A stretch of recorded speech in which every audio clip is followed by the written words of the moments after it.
Ternyata tempe atau tempeh bukan lagi makanan khas Indonesia. Hari ini Sabtu 29 Oktober tahun 2022, tempe atau tempe menjadi Google Doll di Indonesia.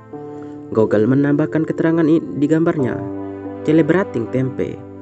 Pada tahun 2009 lalu sempat heboh ketika Malaysia mengklaim tempe sebagai makanan khasnya.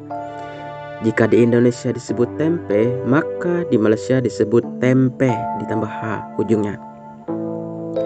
Dikutip dari laman Wikipedia, tempe adalah makanan khas Indonesia yang terbuat dari fermentasi kedelai atau beberapa bahan lain yang menggunakan beberapa jenis kapang Rhizopus seperti Rhizopus oligosporus, RH oryzae, RH stolonifer, kapang roti atau RH arizohizus.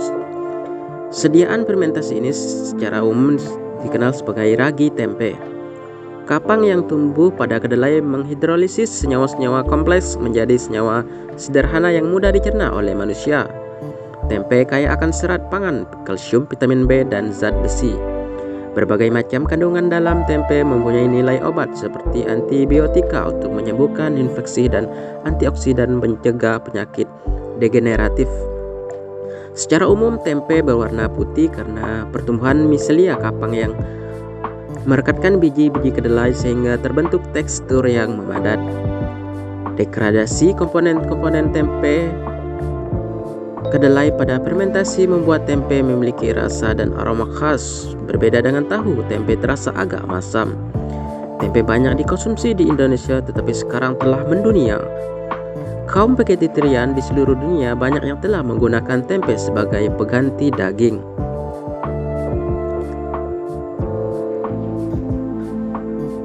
Akibatnya saat ini tempe tidak hanya diproduksi di Indonesia tetapi juga banyak di tempat di dunia.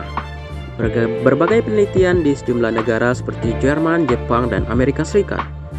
Indonesia juga sekarang berusaha mengembangkan galur strain unggul Rhizopus untuk menghasilkan tempe yang lebih cepat, berkualitas, atau memperbaiki kandungan gizi tempe.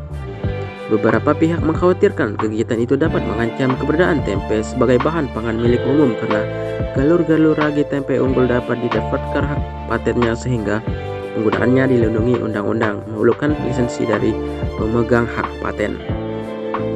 Tempe dikenal oleh masyarakat Eropa melalui orang-orang Belanda. Pada tahun 1895, Prisen Gerling, ahli kimia dan mikrobiologi dari Belanda, melakukan usaha yang pertama kali untuk mengidentifikasi kapang tempe. Perusahaan tempe yang pertama di Eropa dimulai dari Belanda oleh para imigran dari Indonesia. Melalui Belanda, tempe telah populer di Eropa sejak tahun 1946.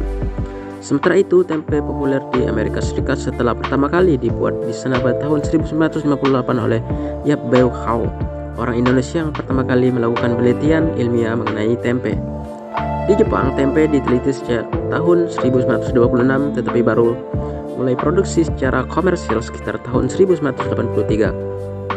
Pada tahun 1994 sudah tercatat 18 perusahaan tempe di Eropa, 53 di Amerika, dan 8 di Jepang.